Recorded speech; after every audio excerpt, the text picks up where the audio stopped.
اللہ نے توفیق دی ہے، کئی دفعہ گزرے ہیں، قرآن مجید کے ترجمے اور تفسیر کو دیکھا ہے، لیکن آج بھی جب دوبارہ پڑھتے ہیں نا کسی تفسیر کو تو ایک ہی آیت نئے نئے معنی دینا شروع کر دیتی ہے، نئے نئے مفاہیم، نیا نیا حسن، نئی نئی جاذبیت۔ قرآن پاک پڑھیں، قرآن پاک سے دلچسپی پیدا کریں، قرآن مجید کے ترجمے کو سمجھیں، قرآن مجید کی تفاسیر کو دیکھیں، اپنی دلچسپیاں قرآن پاک کے ساتھ مضبوط کریں۔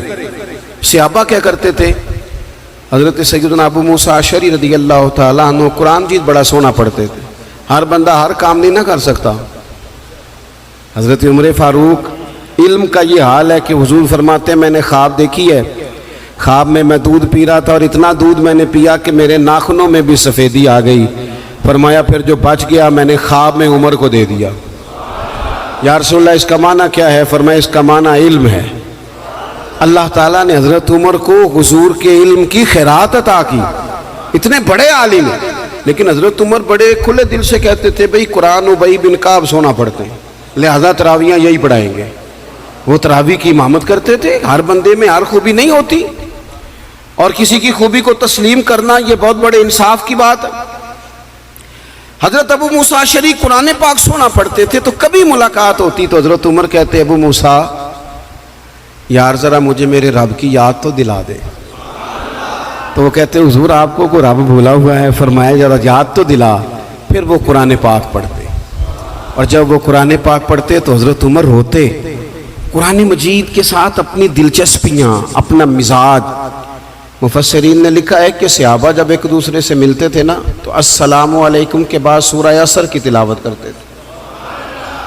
وہ کہتے تھے کہ اس کے اندر اللہ تبارک و تعالیٰ نے دین اسلام کی چیزوں کو، بنیاد اور اساس کو جمع کر دیا، اپنا ذوق قرآن پاک کے ساتھ۔ دیکھیں یورپ میں تھوڑے دن پہلے میں ایک آرٹیکل دیکھ رہا تھا،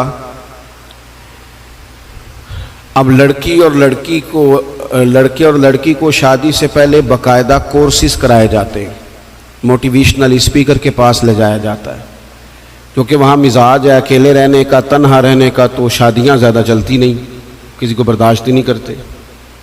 وہ کہتے ہیں پہلے انہیں کورس کرا لو 2-3 ہفتے کا، انہیں سکھا لو کسی کو برداشت کیسے کرنا ہے۔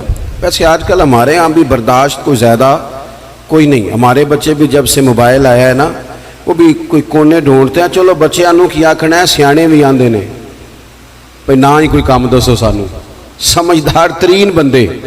کئی دفعہ کہتے ہیں بٹیاں دی خواہش ہے جی پیر صاحب ایک فوٹو کھینچنی، میں کہا بچیاں دی ہے نا، تسی تے سائڈ تے ہو نا بچوں، آپ کدھر آ گئے بیچ میں؟ تو بچوں کی خواہش ہے۔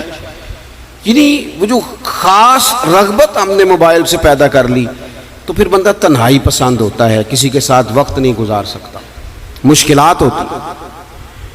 اب کتابیں لکھی جاتی ہیں زوجین کے حقوق پر، لیکچر دیے جاتے ہیں۔ میں کہتا ہوں ساری دنیا کے ماہر نفسیات کٹھے کرو اور سارے لیکچر ایک جگہ پہ، اور قرآن مجید کا ایک جملہ ایک جگہ پہ، ہن لباس لکم وانتم لباس لہن۔ اللہ فرماتے ہیں مرد عورت کا لباس ہے، عورت مرد کا لباس ہے۔ یہ آپ لے لیں، آپ نکال لیں، جتنے لوگ بھی ہیومن رائٹس پہ بات کرتے ہیں، جتنے لوگ بھی آپ کو زوجین کے مسائل سکھاتے ہیں، جتنے بھی، یہ ایک جملہ کہ مرد عورت کا لباس ہے، عورت، اس سے بڑی بات مل نہیں سکتی آپ کو۔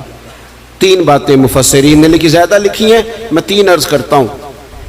وہ کہتے ہیں ایک تو بات یہ ہے کہ بندہ جتنا مرضی بھی سونا ہونا، لباس نہ ہونا پہنا ہوا تو بدصورت لگتا ہے۔ لباس شخصیت کا آئینہ دار ہے۔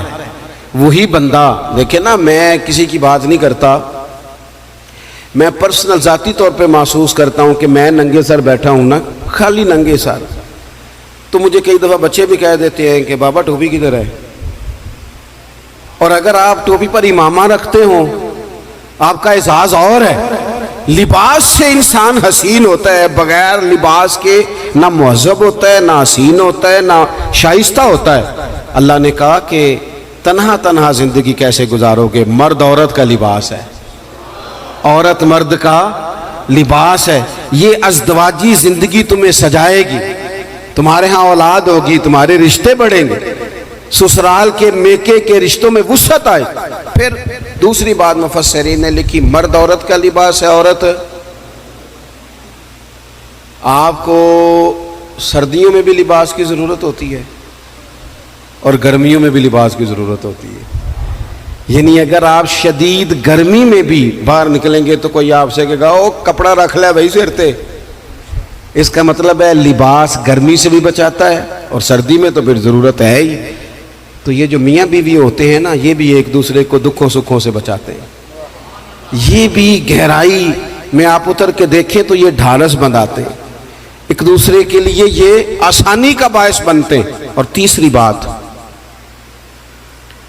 جسم کے اوپر جتنے بھی داغ دھبے ہونا لباس سے چھپ جاتے ہیں. سارے عیب لباس چھپا دیتا ہے. میرے رب نے کہا عورت تیرا لباس ہے، تو عورت کا لباس ہے، وہ تیرے پردے رکھ لے گی تو اس کے پردے رکھ لینا. ایک دوسرے کی پردہ پوشی کرنا، عیب چھپ جائیں گے. تو آپ قرآن مجید کو پڑھیں گے. یہ میں نے صرف گھر کا ایک ذاتی مسئلہ جس کی ہر ایک کو ضرورت ہے وہ قرآن پاک سے آپ کی خدمت میں عرض کیا. آپ قرآن پاک کو پڑھیں، قرآن مجید کی تلاوت کریں. آپ میرے پاس ایک صاحب آئے تھے، کہنے لگے میں اخلاقی بلندی چاہتا ہوں لیکن قرآنی اخلاق سے. میں نے کہا تو صرف سورۃ حجرات کی تلاوت کر، اس کو سمجھ لے جا تو ایک سورت پڑھ، تجھے اندازہ ہو جائے گا کہ کتنے بلند اخلاق کی قرآن بات کرتا ہے.